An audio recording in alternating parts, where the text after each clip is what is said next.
Hello, everyone, and welcome to another episode of Respecting the Beer. My name is Gary Arndt.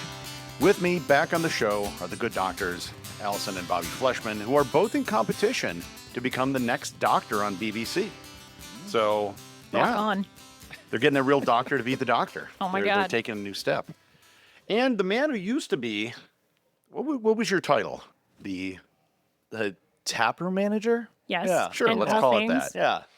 The former taproom manager here at McFleshman's, Ben Long. Thanks for having me. Appreciate it. So Ben started working with us. It's 3 years ago. February 14th was yeah, my first day yeah. of 2020, 3? 2023, I think. Right. Yeah. Anyway, so Ben worked with us, came from a lot of experience, but oh my gosh, we learned so much, and we're excited to have him back in the tap room. Yay! But yeah, so I guess where did you come from? To catch before the here? audience up, Yeah. Allison and I are not from the hospitality world. No, we're not. Oh my So- God. The stuff we learned from Ben, it was like there's McFleshman's before Ben and there's McFleshman's after Ben. And if you've enjoyed the taproom experience anytime recently, it is because of Ben Long. So we couldn't be more thankful. So anyway, so how did you get to here? Well, I appreciate that, both of you. This was awesome. I loved working here. It was so much fun. These two are definitely the smartest people I've ever met when it comes to the beer side of things.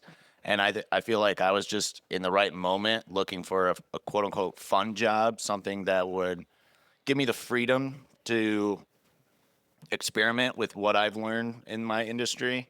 I've been in the hospitality industry since I was 13, really. I was bussing tables. I started cooking food when I was 16 years old. And I took a 4-year hiatus when was it 2007. I was in the Army for 2007 to 2011. But then immediately, I think freshman year of college, 6 months in, I became a general manager of a college bar. And if anyone's been to University of Illinois, you understand what Big Ten country is and that party lifestyle. So there's a lot of learning there. And then I kind of just traveled around. I did 3 or 4 years at a bunch of different spots. I was in California. I was in Hawaii. Previous to here, I was in Alaska. And Alaska was a fun one. That was where COVID had just hit. I was living in Chicago. I thought I would never leave Chicago. I was working at a spot called Fat Pour Tap Works. Shout out Fat Pour. I think they just opened up like their 5th and 6th location in Chicago. It was my kickoff to craft beer. Even though I wasn't aware of it, I was still late 20s, still living my Ben Long wild life, just like 3 years, get bored, be like, all right, time to pack my bags and go to the next spot. But then COVID happened. Figured you'd want to stay in Chicago for Malort. Yeah, and you couldn't beat the Malort prices there. $1 Malorts.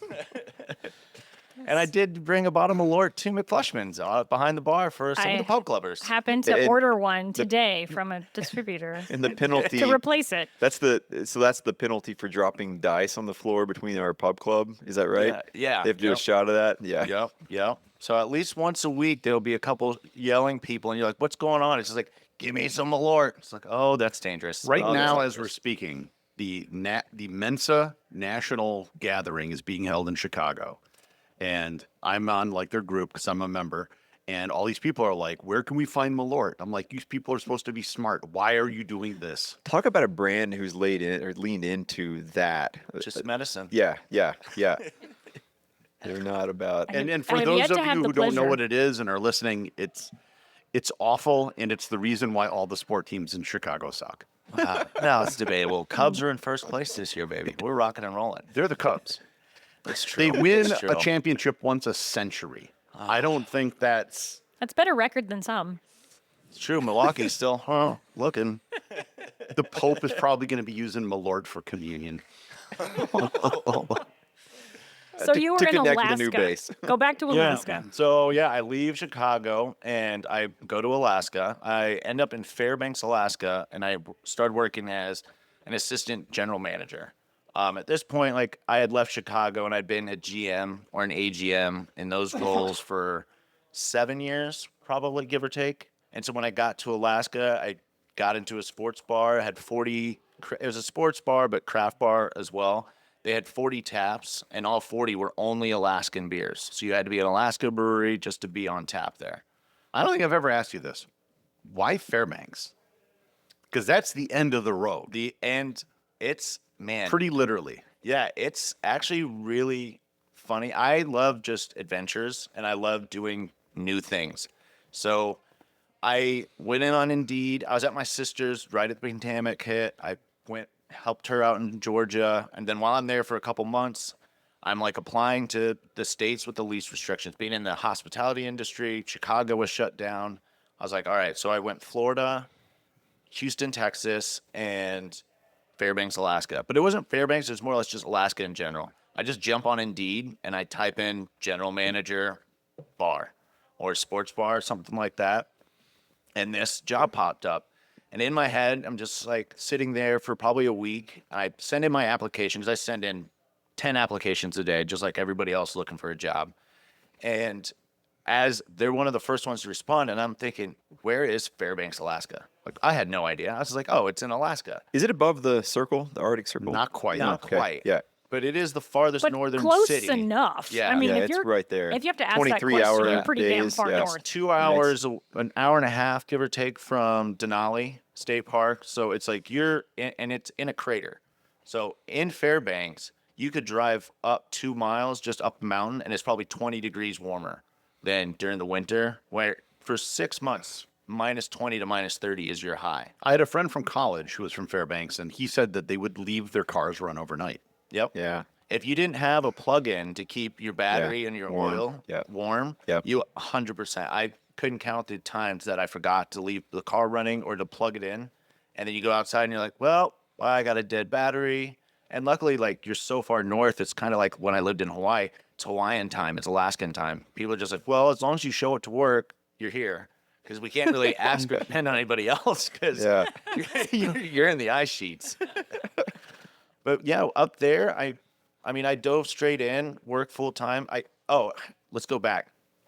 So the reason why I went was after I applied to the job, the general manager called me up one time because there's a 4-6 hour difference, something like that. And he called me up and it was 2 a.m. his time, which was like 6 a.m. for me. And so I'm up starting my day and I'm getting a FaceTime from an Alaskan number and I take it. He's a little tipsy, go Steve. And he's just talked to me about just like, hey, I'm from Ohio. I've never been up here. Because I told him my worries. I was like, dude, Alaska? Like, do I really want to do it? And he's just like, what else are you going to do?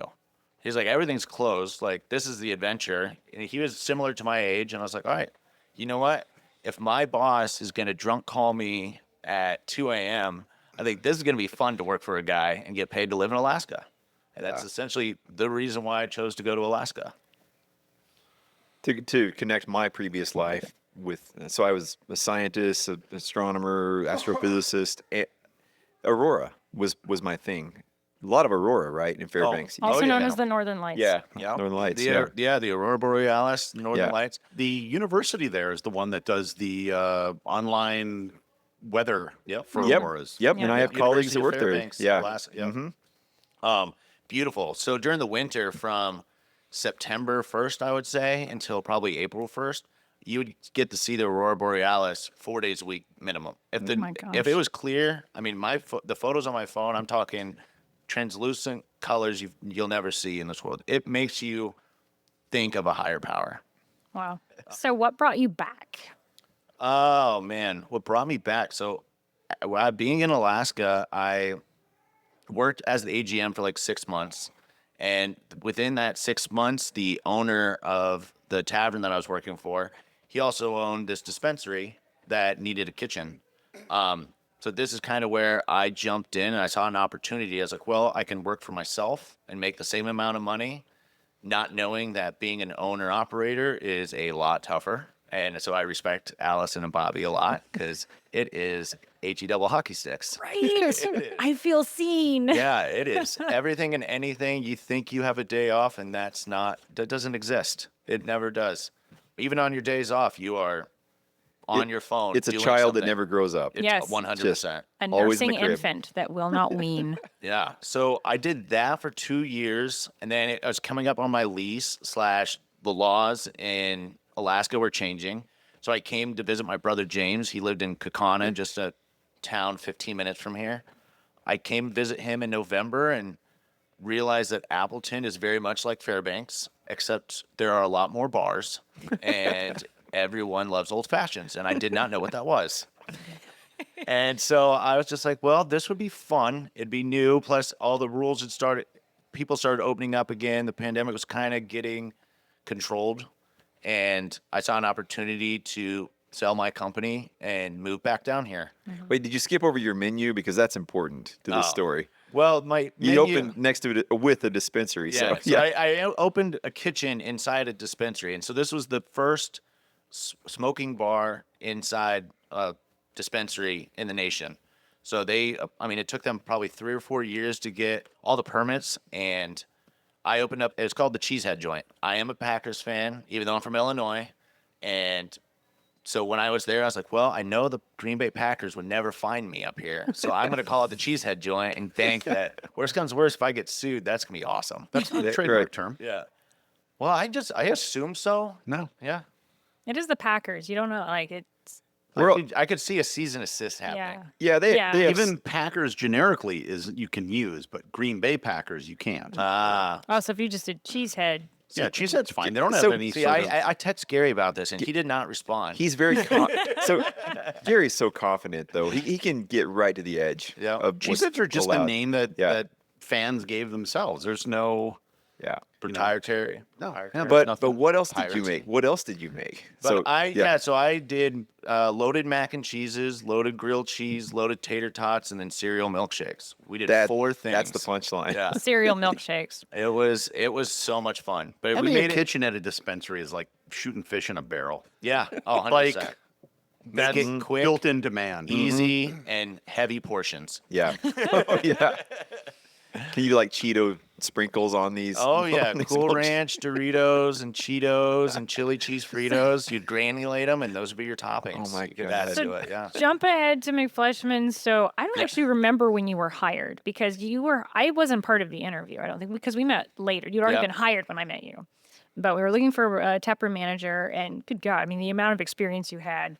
But more than that, there is an energy that this man brings into a room. Oh yeah. There's something like if you've walked in and he's like, "Hey, boss, what'll it be?" Just like there's make eye contact with the customer immediately feels seen, and they're like, "He likes me."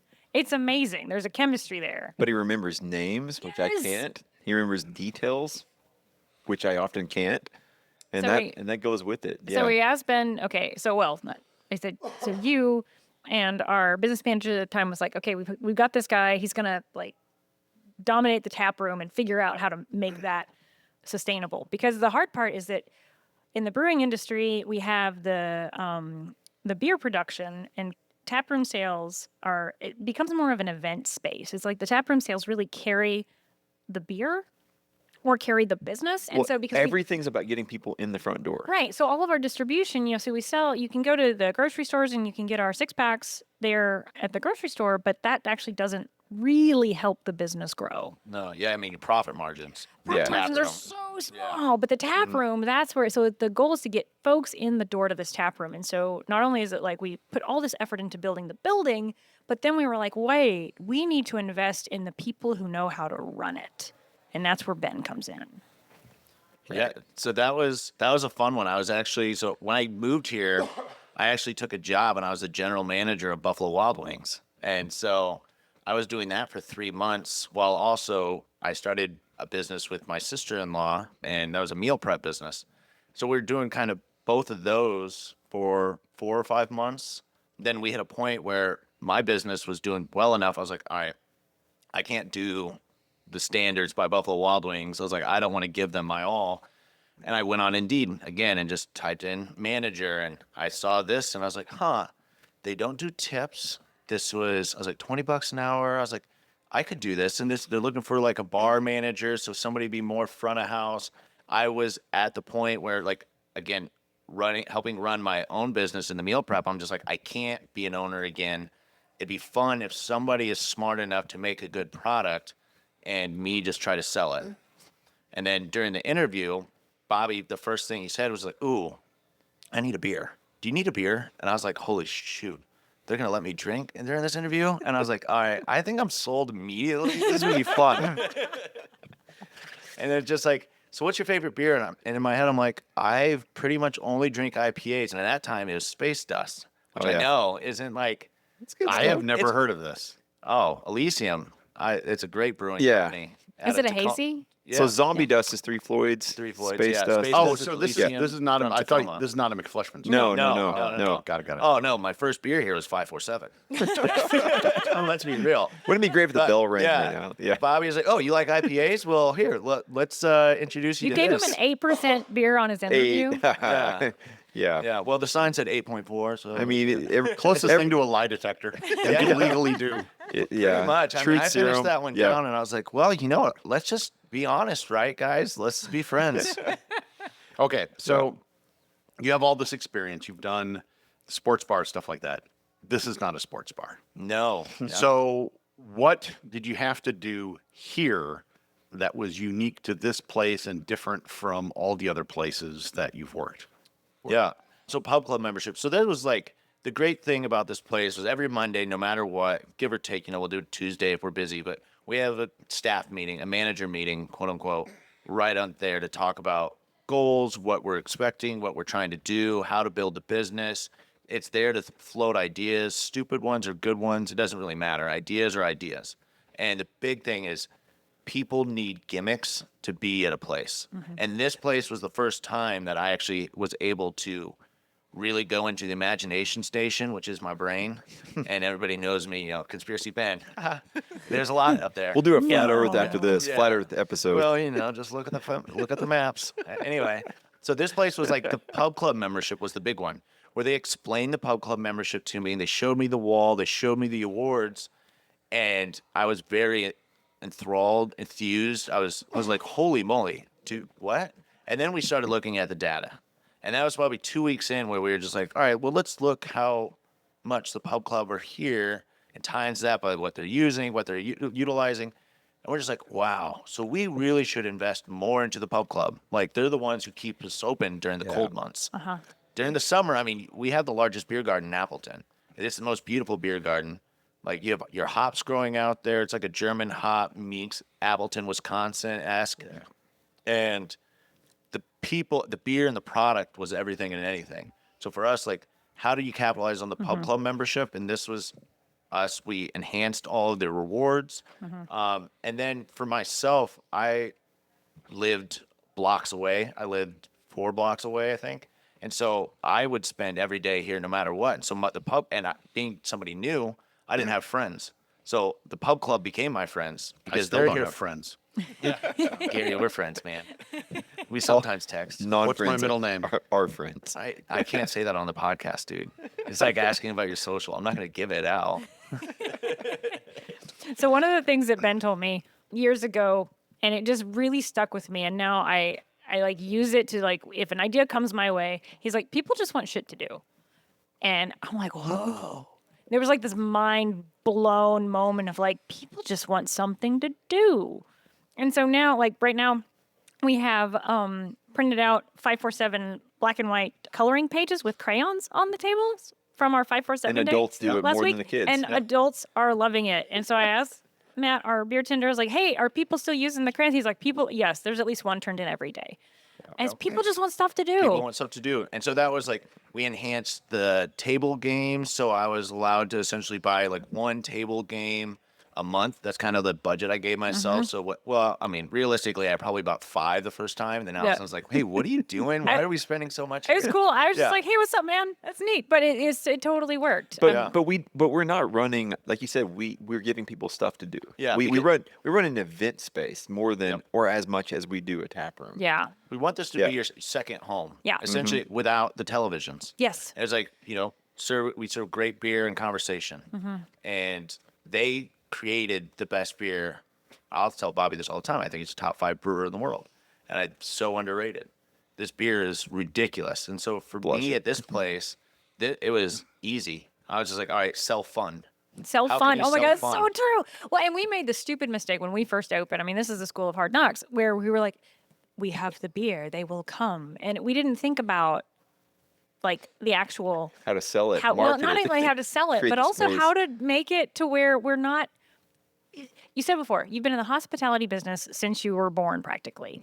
And we didn't realize we were getting into the hospitality business. We were like, oh, we're getting into the beer brewing business. I'm not Beer sure I'd nerds, even. beer nerds. And This it is was where you we like were that the word. one that helped Yeah. us realize we're like, and I think Bobby and I realized after you'd been with us for about a year or so, I was like, we run a hospitality business. It was like this light bulb. Hey, like, here's no a shit. dictionary. The Have you movie seen this Field of word? Dreams has ruined more businesses. Yeah. It really Yeah. has. And in a place like this, you have to put people in roles that you're not able to fulfill yourself. And this isn't Yeah. a big community in No. the big scheme of things, No. but there's still, we have a lot of bars. Yeah. And there's lots of places to go. And you could drive past this a dozen times. And I'm sure there's all places like that that we've all done. Like we don't know what it is. Like, oh, what is that? And so you really have to put in the effort to get Yeah. people in the door. And then when they're here, you need people behind the bar to represent. to make a good Yeah. memory. You Yeah. know, like, Yeah. what is it? John Tapper, Jake Tapper, not Jake Tapper. I think that's CNN. John Tapper from the Bar Rescue. Oh, yes. He I used, don't yes. know. he used to talk about, and this is something that stuck with me, is like if you can get a customer in 3 times, they're like 80% likely that this is their regular spot. So it's like Yeah. you have 3 tries to make it memorable. Mm-hmm. And in my head, I'm just like, all right, so try to make them. And me, it's like I'm a jokester, so try to make them laugh, say something inappropriate, within the lines, and if not, apologize. Because also, like, honesty is a great thing. The Yes. amount of people I'd have to apologize to, but it was just funny. But then also, like this space in general, I would say once a week you'd have somebody walk in and be like, "Oh, I put in the app for some other place, but it led me here." And they're like, "All right, well, since I'm here, there's no food." And I'm like, "Whoa, just go across the street, get some tacos. Go next door, maybe get some food. But this is the place you want beer. So if you like beer, this is where you want to be." Right. And so right. it was a good mix. It's a good combo. Yeah, and not to before we go out on a high note, I'm sure we're going to go down and up. I want to bring up the idea of politics. So our brewery, we tend to wear our politics on our sleeves. We're very liberal, I would say, generally. Allison and I personally, but we don't want that to bleed into our brand to the point that it keeps people from coming in the front door. So we try to hire across the board, and so Ben and I have had conversations about how do we not make people feel included across Yeah. the board, because we build a community top to bottom. Yeah, left, And right, center, exactly, up, down, 100%. circles. Yeah. The idea is rock the vote. We don't necessarily Rock the vote like, it's up to you. is how It's- we it's said your hello to choice the community. To choose Yeah. who you vote for, but we want Yeah. just everyone vote. In this climate, the world we live in right now, to take any side of an issue is a very dangerous thing to do running a business. And Ben has helped us navigate those waters, I think, really well. Well, and I think what you said earlier about just open honesty. So after your first 547 during the interview, you're like, okay, I'm just going to be honest. Here we go. And I think that's one of the things that open, honest conversation, at least for running a business, is crucial with your team, because it helped us have some hard conversations at times, but honest ones that could help us navigate. Like if a group representing one particular political affiliation wanted to rent our space, and we were like, oh, that sounds great, but then we were like, hang on. Would we do this? Would we also say yes to the group we didn't necessarily agree with? And if Which that never really happens. It didn't. Because most people are aware. But at the It's same time, true, you still but have to like. we it's- had that it's our line, though, decision-making and process, We were yeah. like, okay, so we'll say, if we won't say yes to both groups, we are going to say no to both groups. So my goal was never to build a place that brought people that were of like mind. That may have happened, but we wanted to build a public house. Yep. I actually wanted to see more arguments than I did agreements. Oh, in and the that's what tap room. happened when you Yeah. get Gary you wanted to hear together. a couple. There's some good heated there's some more- 547 yeah. debates. It's Oh my pretty God. fun. Wednesdays These are good for that. My first summer, I was like working part time behind the bar. Like I was part time bar manager, part time working my full time job at the meal prep. And oh man, did I love to push buttons. I would push some buttons hard. Yeah. And then I'd have to text out Bobby and Allison, and then they'd have to be the grown ups in the situation, be like, hey, dude, so still got to be open to everybody, buddy. Just like Yeah. don't go one side. Don't just be pushing them. Oh, Be like, yeah, I had 2 or 3 547s, and I kind of forgot. Don't you love how every other episode becomes a 547 advertisement or not? It's like a love hate thing. One of the biggest things that Ben did also for us was Bobby and I naively went into this business having all of our taproom staff would not accept tips, and the tips would go to charity, and we would pay living wage, and it was lovely.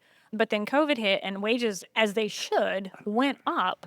And we just really couldn't compete with rising inflation and everything. And then Ben was like having that hard conversation about we really should accept tips. We've never talked about this on this podcast. We have Now would be the time, because this is the man that helped So- convinced us that it was not the best idea. When you opened, no tipping was a thing, which is very rare in North America. And quite frankly, having traveled around the world, I kind of prefer not tipping. Right. People come here from outside the country. It's confusing. Yep. Yep. If you've lived in it your whole life, and I've talked about this with like my relative who's never left the country, and like, what's so confusing? It's like, well, when you go to a restaurant, do you tip? They're like, yeah. Well, what if it's McDonald's? Well, then no. Do you tip a cab driver? Do you, what about if someone's delivering your food? And there's all these little things that we just kind of know Yeah. that you don't know. Well, and tipping if you culture didn't has grow really up in it. changed over the last decade or two, even more so. I mean, especially when the digital tipping Yeah. became a thing. But we wanted to avoid all that. We wanted to be like a British pub where you pay what you pay and that's it. And the staff are getting paid. And like Gary, I experienced that and wanted to replicate that. Yeah. And so when we'd travel in Europe, that's what we wanted to try. And it worked and didn't work at the same time. It's a tough. You guys were economy. also, Yeah. it wasn't just they weren't tipping.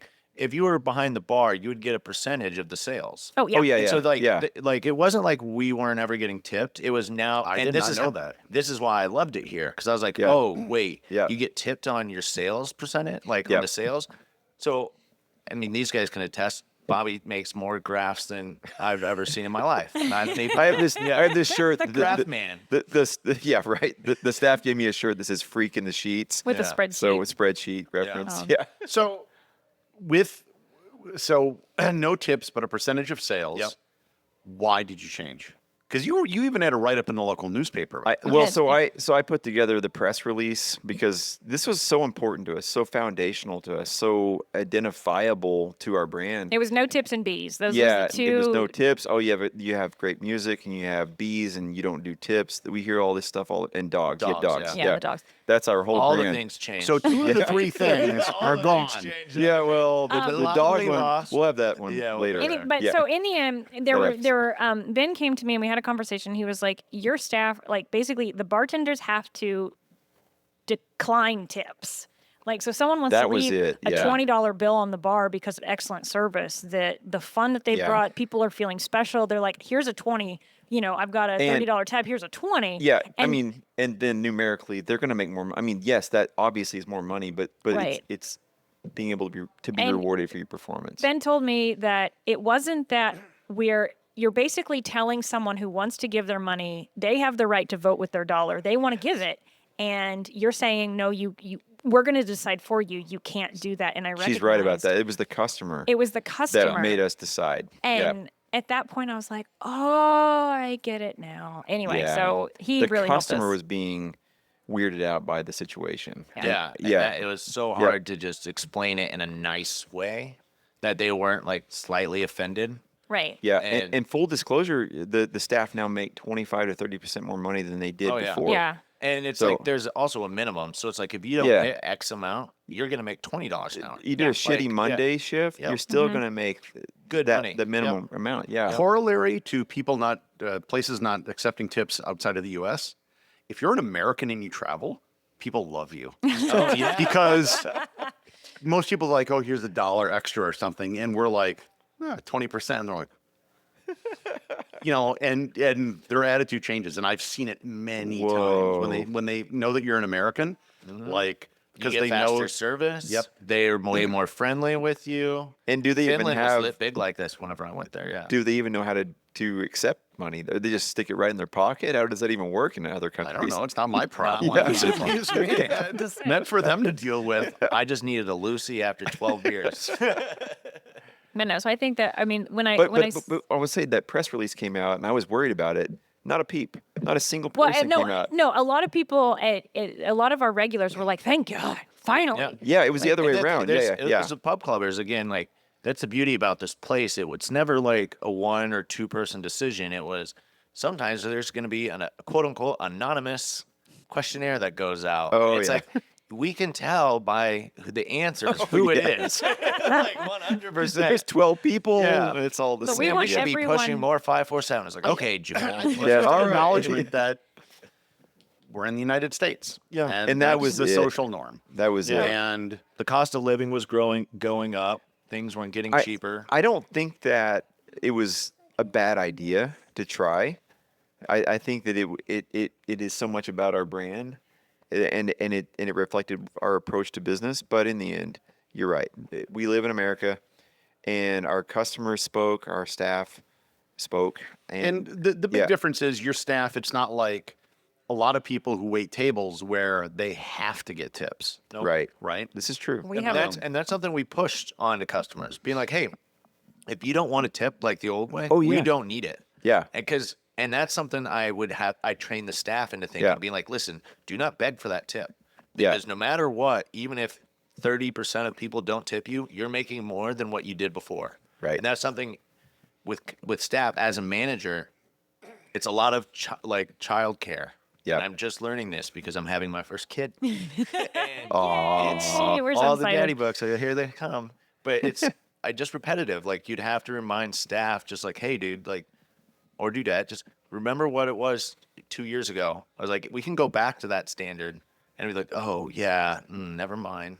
So it's like not something you wanted to enforce people to tip, but it's just like, how do you make tips? And it's Right. just like, make a memory, go out and start talking, but make sure you're not talking too much. So I know there's a line because we only have one person on staff, and you're just like, well, I just want to talk about this. It's like, listen, sometimes you gotta like hustle and bustle. Joel. You still got, yeah. She's not here, but trust us, we will text him this. So we're not talking about it as bad. And while you're here, you brought this up because I've mentioned this to you many times. I think you should have one screen. I think we should have an old Up tube here. set. Oh, okay. Yeah. Not downstairs, but a communal thing. And you would bring in a lot more money if you had it open for Packer games. Yeah. And I've talked to Chad about this. Well, this it is could our be screen. the English Premier League Yeah. thing. Yeah, a projector Yeah. type thing. So the rules and laws within this was our biggest. There's a rule, and it's like whether you show hospitality upstairs, it has to be same downstairs. So if we were to show a game up here, which we would, What but in rule order- is this? Oh, this is a law in Wisconsin It's ADA ADA, rules. the Yeah. ADA rules. Yeah. American Disability Association. because we don't have it. Yeah, we don't have the elevator. Elevator, yeah. Which is it's in the business plan. It's in the plan. Oh my Yeah. gosh.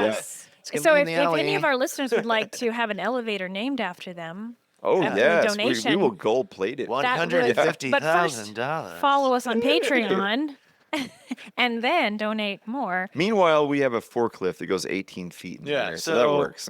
Do we really Well, want to? Allegedly, we may or may not have allowed ADA up here. We May or have, may not. we have a pub No, cover no, we should cough, bring up Let's here. get Evan on this podcast. Yeah, it's the Evan rule. Yeah. So yes, we did love that idea. So back to the brewery. So I have nowhere to go with that. You have no script. I have no script. So Ben is moving on with a new excitement, baby on the way, which we are super, super excited about, and we are excited to see where you go next. Also, bionic man surgery. He's Yeah. getting a new That's arm. right. Yeah, Yeah. gotta get my shoulder worked on. So that was like I had a bunch of things coming up. It's my first kid, kind of freaking out about that. Have shoulder surgery that I've been ignoring for 15 years now. And Which is in a couple weeks. yeah, July 22nd. I mean, it's supposed to be in June. Now it's end of July, but that's a 4 to 6 month turnaround. So it's more or less a lot of stresses in life hit me. And I'm like, you know what? Maybe I just need to take a break. I was like, because as much as I love working here, I was here. Whether if I wasn't working, I was just here drinking. I'm here having fun. I wanted people to experience that.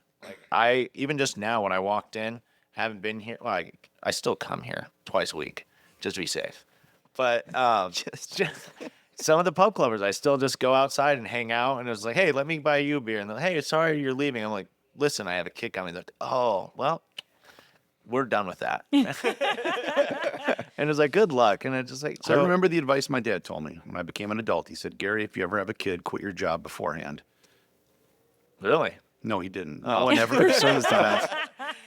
See, Gary had a straight face when he said that. that was Maybe good. remember, I was like, That was good. you know what, man? Thank you. I needed to hear that because Katie needs to hear that. Well, but Gary did say it, so you can say Katie. Gary said it. And Gary's smart, dude. Although we How have many followers do you have, Katie? And I'm opposite of that. Like I've always loved front of house. I'm in this industry itself. I mean, I worked on the line in the kitchen. I worked as a kitchen manager. I worked as server, door guy, bartender. I was like the first time I ever served a bartender, I was the only male in an all female staff. It was like going into Hooters and you'd see me. And there are pictures of me with jorts and cutoffs because I'm like, hey, but on Fridays and Saturdays I make a lot of money dressed like this. Boys Town. Wait, jorts and cutoffs. Where's my phone? I gotta text Billy. Well, I think that will conclude this episode of Respecting the Beer. The producer of Respecting the Beer is David Kelso. Without David, there would be no show. Amen. Make sure to subscribe to the show on your preferred podcast player so you never miss an episode. And feel free to join the Facebook group to get updates between episodes and support the show over on Patreon, where you can get beer and all sorts of stuff that gets cut from these episodes, some of which is actually quite entertaining. Links to both of these are in the show notes. And until next time, please remember to respect the beer.